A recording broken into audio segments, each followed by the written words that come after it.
Today I am going to be talking with you about 2 Alaska cruise ports that want to make more money off cruise passengers as well as the cruise lines. We also need to talk about Galveston, Texas, and what it looks like for the future of that port as a port for Princess Cruises. So let's go ahead and get started.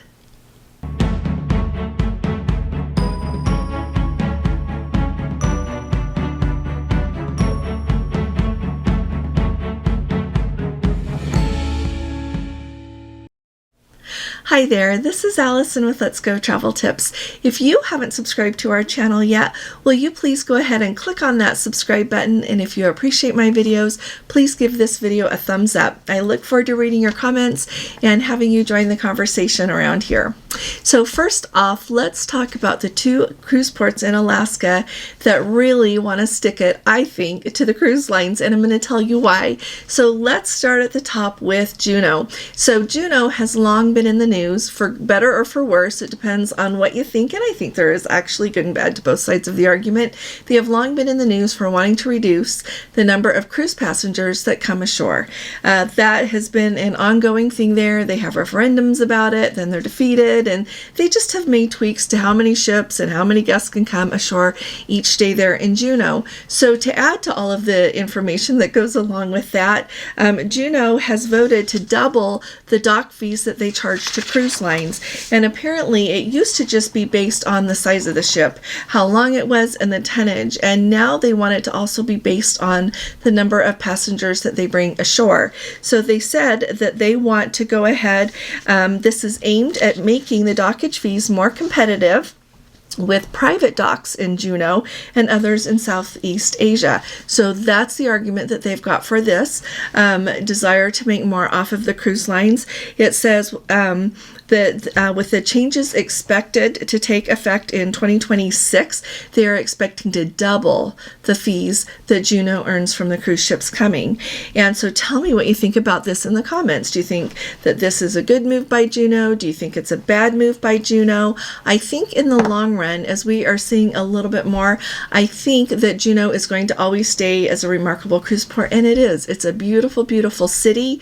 It's located there in that beautiful rainforest. You can see the Mendenhall Glacier. You can go whale watching in Auk Bay. There is a lot to do there. It's a beautiful place. At the same time, I think that in the long run, we are going to see a lot more cruises call in different ports in Alaska.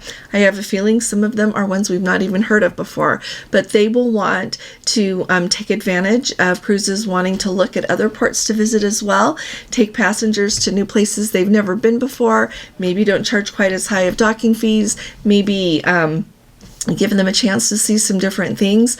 I remember clear back when we started cruising in 2014, for example, Icy Strait Point really wasn't much of a place. Same with going to Prince Rupert for a visit on a cruise ship. You really didn't hear of that. And so with the changes that have come along, those ports do a really good job now of welcoming a lot of cruise ships to come. And so I don't think Juneau is going to ever go away, but I think in the long run, we are going to see more and more places want to jump online and welcome cruise ships in for what they bring. I would say I don't know enough about the industry to comment on how much docking fees should be. So if anybody around here knows, go ahead and pop it in the comments. Let me know what you think about it. Tell me if you've been to Juneau, how much you enjoyed it, and I thought this would be kind of fun. Tell me if you have a favorite cruise port in Alaska. Let me know what that might be, would you? And maybe I'll tell you what mine is sometime. Next up, let's talk about Skagway. Skagway is the second city there. They call it a borough in Alaska that wants to earn more off of the cruise ships. And as they have been talking about it, they actually have mentioned that they realize that the cruise lines have what they are calling deep pockets. And so before now, the way that Skagway would tax excursions is they would just tax the amount the excursion was, but they would not tax the amount of the commission that a cruise line would add. So say, the tour provider says, okay, I'll take everyone on this excursion for $25 a person. And so then the cruise line adds $10 a person to that for their commission for, the thing of maintaining the website, taking the money, organizing everything on board, getting everybody to that location to take that tour. And I do think that it's okay for them to collect some commission. I do think that that's okay. And I like the way that cruise lines do that. I would rather take some of my tours through the cruise line than I would through a private provider. In some places and in sometimes a private provider is great, but I do like that the cruise lines offer that service. So anyway, now Skagway wants to tax that extra $10. And it's really interesting, the back and forth that I'm reading about it in their news and a legal website that talks about cruise news as far as legalities go.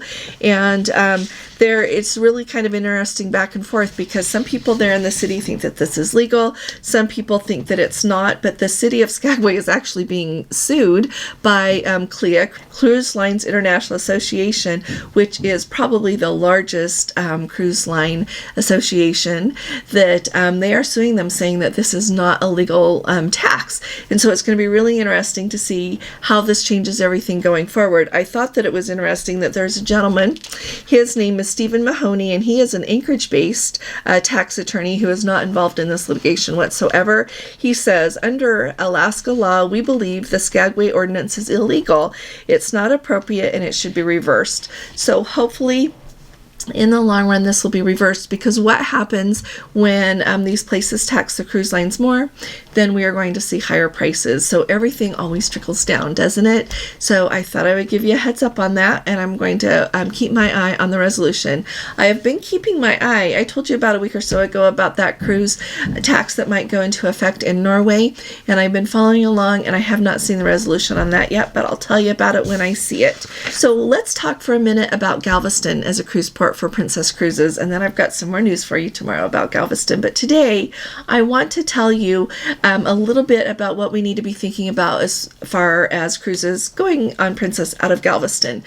For the last 2 years, for the season that had 2024 and 2025, the winter time, we had the Regal Princess home porting there in Galveston. She would go do her summer season over in Europe, and then she would come back, spend the winter there in Galveston running those cruises to the Caribbean.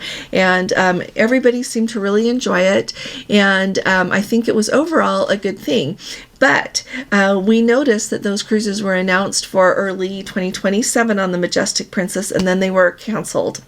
We then saw that the Majestic Princess was assigned to do the South America season for 2026-2027. So she would no longer be able to be there in Galveston. As of today, I have just looked at the Princess website again, and it is still not showing any cruises out of Galveston for 2027.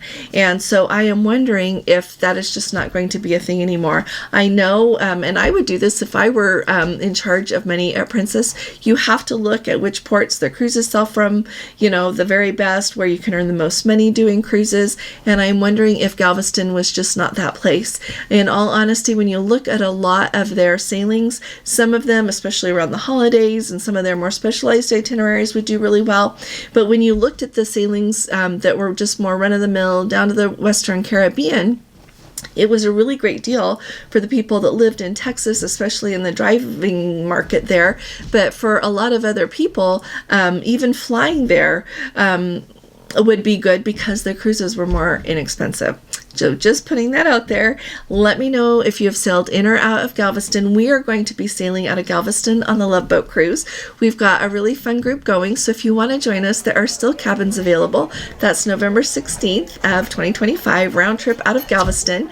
Princess has not announced any more information yet as far as the activities that they're going to have on board with the Love Boat cast. But if you remember following along in our videos from it sailed August 31st, round trip New York City, for the last Love Boat Cruise, it was an awful lot of fun. It was really fun for our group, but it was also really fun for having the cast on board for the original Love Boat TV show and all the activities they had with that. So that's out of Galveston this year. So come along with us via video, or if you can come in person, we'd love to have you join us. We always have a really fun time together. So let me know what you think about sailing out of Galveston and sailing out of Galveston on Princess. I look forward to talking to you all again really soon. You all take really good care. God bless you. Love you. Bye-bye.